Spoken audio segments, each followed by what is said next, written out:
This is my final project titled Customer Churn Web Application using an integrated learning. This project was supervised by Mr. Tong and it will be moderated by Farha Amalia. Starting off with introduction, customers is an important factor in today's competitive market, and any business seeking to maintain their customers and allocate resources efficiently. Predicting churn can be a massive help to proactively retain the base by taking preventive actions. This project was done in order to build a machine-integrated web application that can predict churn and at the same time also make it usable and understandable for non-user. Moving on to the next slide. Essentially, the project addresses three main problems.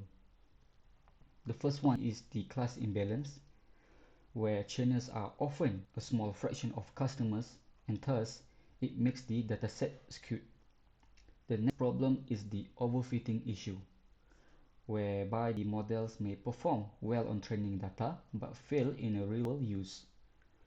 Lastly is the lack of usability.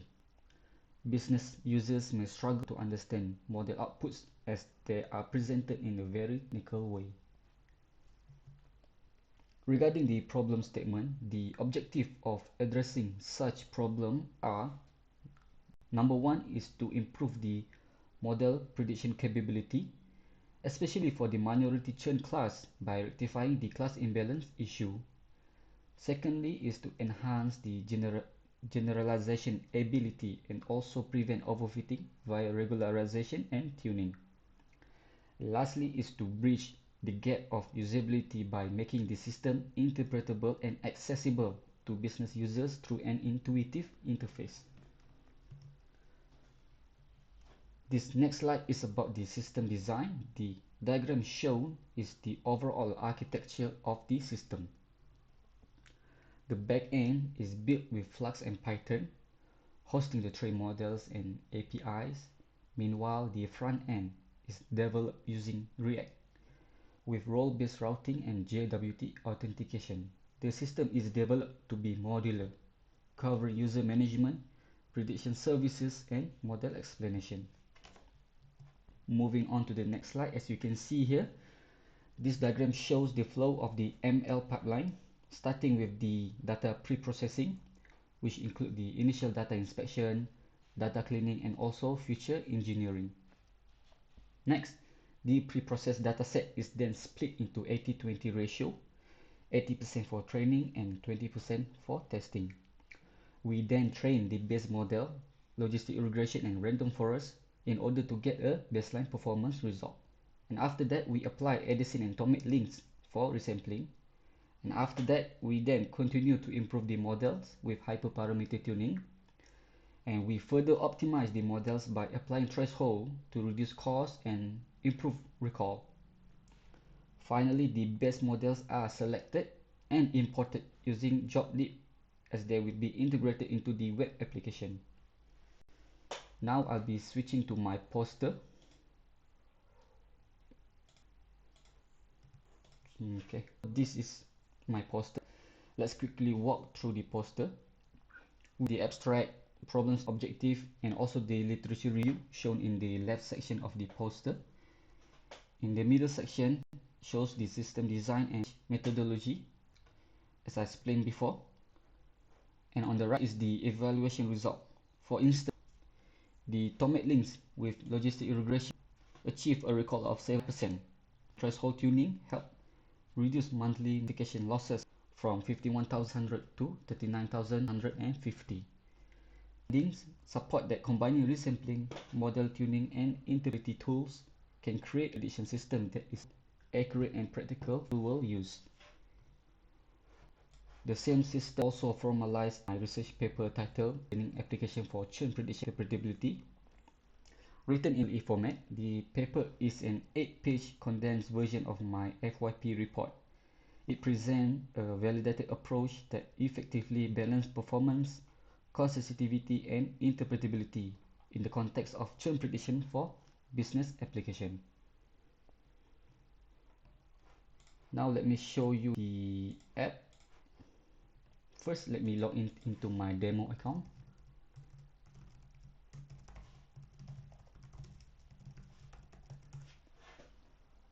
Alright, this is the customer churn dashboard. As you can see here, it's very empty at the moment because there is no data registered yet.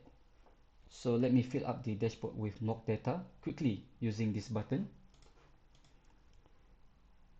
And now we can see the key stats like total number of customers, churn, current churn rate, which is currently at 46%, and average tenure and average monthly charges. The churn rate trend over here shows the recent fluctuations. You can toggle between the monthly, quarterly, and also yearly. The top churn factors bar charts also reveal that the no tech support and high monthly charge are the current strong drivers. Below there are pie chart showing churn distribution by age and gender, and a table of recent prediction is also presented with model type and churn probability. User can download the data shown in the table in a CSV format.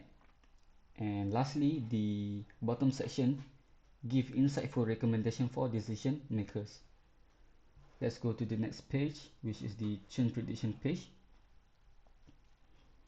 So basically the user starts by entering basic info like name, age, gender, and region, and then they input service related details like tenure, monthly charges, and all that.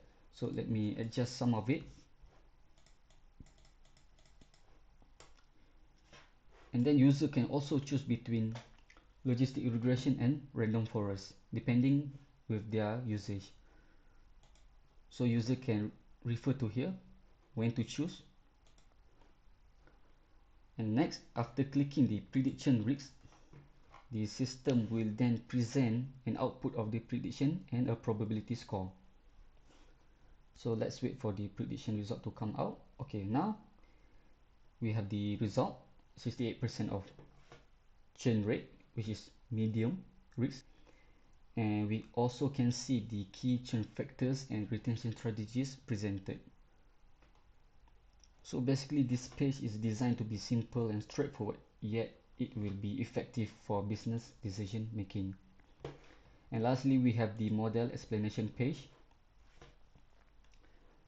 This page helps users to understand better on how the model actually works. It starts with a summary of the selected model and its pipeline. Over here we have the future importance chart showing with future push churn probability up or down. And then we can see the performance metrics like accuracy, precision, recall, and also F1 score. Below that, the shock value distribution give detailed interpretability for individual predictions. And finally, the model limitations are also listed to remind users that predictions depend on input quality and trade-off do exist. So user intervention is very crucial in the prediction. Finally, we have come to the conclusion. In summary, this project delivers a practical churn prediction tool that is both accurate and interpretable. It improves recall, reduces churn-related costs, and empowers non-technical users through a friendly interface. There are several works that can be done for future work. First one is the integrating multi-source or real-time datasets to improve generalizability and responsiveness. Secondly is to explore more advanced models such as XGBoost or potentially higher predictive performance model. Next is to develop a mobile version of the application to increase the accessibility. And lastly is to conduct formal usability tests to gather structured feedback and refine the user interface. That concludes my presentation. Thank you for listening.